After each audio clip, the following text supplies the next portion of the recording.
हमारे व्यस्त जीवन में ईश्वर की आवाज़, ईश्वर के चुने हुए दो महान सेवक पेतरुस और पौलुस, जिनको कलीसिया बड़े गर्व और आनंद पूर्वक याद करती है। आज उनका पर्व दिन है। वे ईश्वर के राज्य के बड़े साहसी और कर्मठ अगुवे थे। हम लोग सौभाग्यशाली लोग हैं जिन्हें पेतरुस और पौलुस जैसे महान अगुवा मिले। कहा जाता है, महाजनों येन गता स पंथा। हमारे आगे बहुत से महान लोग जैसे पेतरुस और पौलुस गए हैं, जिन्होंने हमारे लिए रास्ता बनाया है। उनका जीवन आसान नहीं था। वे अद्वितीय अगुवे थे जिनके द्वारा ईसा ने स्वर्ग राज की नींव रखी। वे ईश्वर के राज्य के दो स्तंभ और कलीसिया के सबसे प्रेरणादायक व्यक्ति हैं। 29 जून 2025 13वां सामान्य रविवार, प्रेरित संत पेतरुस और पौलुस का पर्व। पहला पाठ प्रेरित चरित अध्याय 12 पद संख्याएं 1 से 11 तक। दूसरा पाठ तिमोथी के नाम संत पौलुस का दूसरा पत्र अध्याय 4 पद संख्याएं 6 से 8 तथा 17 और 18। संत मती का सुसमाचार अध्याय 16 पद संख्याएं 13 से 19 तक। आपने संत पेतरुस और पौलुस का चित्र देखा होगा। वे एक साथ खड़े होते हैं। उनके बीच कुछ भिन्नता है पर कई समानता भी है। पेतरुस के हाथ में चाबियां हैं,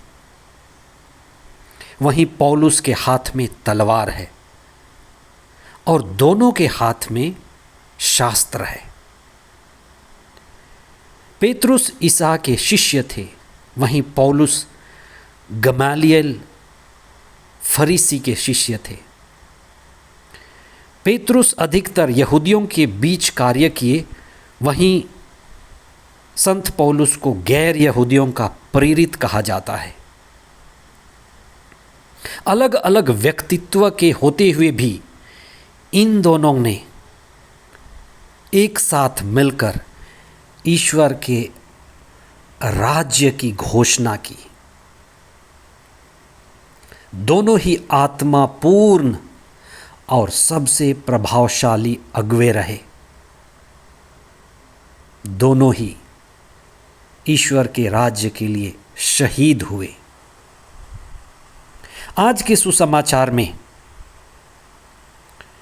ईसा ने अपने शिष्यों को इकट्ठा करके उनसे एक सवाल पूछा जो सभी सवालों से उत्तम है, श्रेष्ठ है, जिसको जानना जरूरी है, जो हमारे जीवन का आधार है। ईसा ने अपने शिष्यों से यह पूछा कि तुम मुझे क्या कहते हो?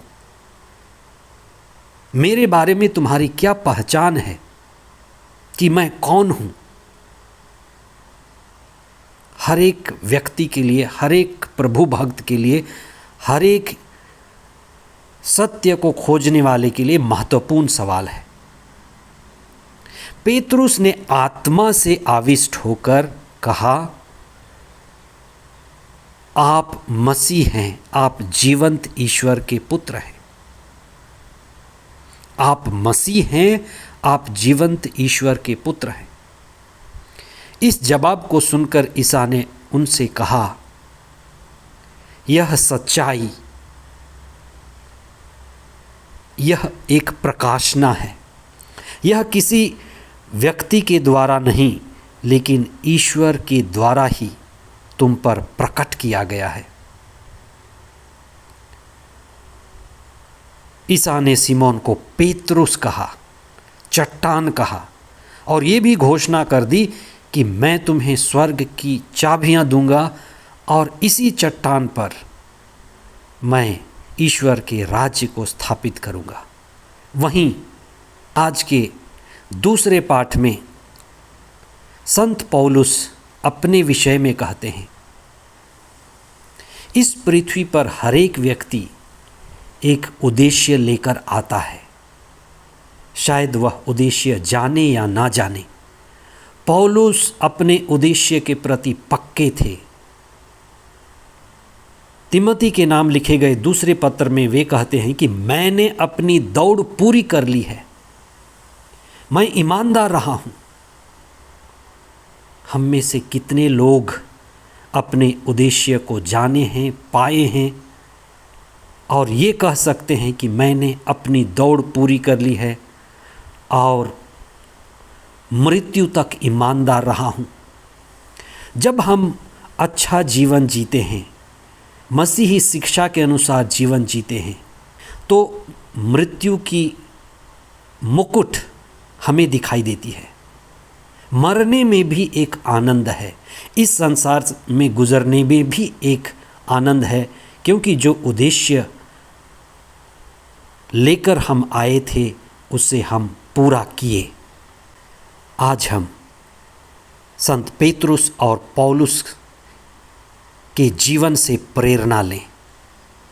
ईश्वर जो दया करुणा का स्रोत है, हम पर अपने आप को प्रकट करता है, प्रकाशित करता है। ईसा ने पेतरुस से कहा कि मैं तुम्हें स्वर्ग राज की चाबियां दूंगा, कुंजी दूंगा। स्वर्ग राज की चाबियां यानी ईश्वर से आने वाली प्रज्ञा, ईश्वर का ज्ञान, ईश्वर और उसके राज्य की प्रकाशना, रहस्य जो हमें शास्त्रों में मिलता है। ईसा ने पेतरुस से 3 बार पूछा था कि क्या तुम मुझसे इन सब से अधिक प्यार करते हो? और पेतरुस ने 3 बार जवाब दिया था, हाँ प्रभु, आप जानते हैं कि मैं आपको सबसे अधिक प्यार करता हूँ। पेतरुस और पौलुस दोनों ही ईश्वर को सबसे अधिक प्यार करते थे। पेतरुस और पौलुस दोनों ही ईसा को सबसे अधिक प्यार करते थे। स्वयं को पेतरुस प्रेरित कहते हैं, जिन्हें हम गैर यहूदियों का प्रेरित कहते हैं। वे गैर यहूदियों के बीच ईसा और ईश्वर के धड़कन थे। वे खुद घोषणा करते हैं कि मैं अब नहीं जीता, प्रभु मुझ में जीवित हैं। वे कहते हैं कि मैं इस संसार के लिए मर चुका हूँ, मुझ में प्रभु जीवित है। दोनों ही ईश्वर के राज्य के और ईसा के शक्तिशाली साक्षी थे। वे आत्मापूर्ण थे, प्रार्थना करने वाले थे, कर्मठ थे। उनके प्रार्थना से और उनकी साक्षी के द्वारा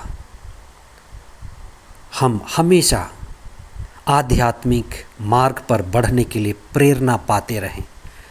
सारी कलीसिया उनके द्वारा प्रेरित हो और हम उनके ही जैसे नमक और दीपक बने। आमीन।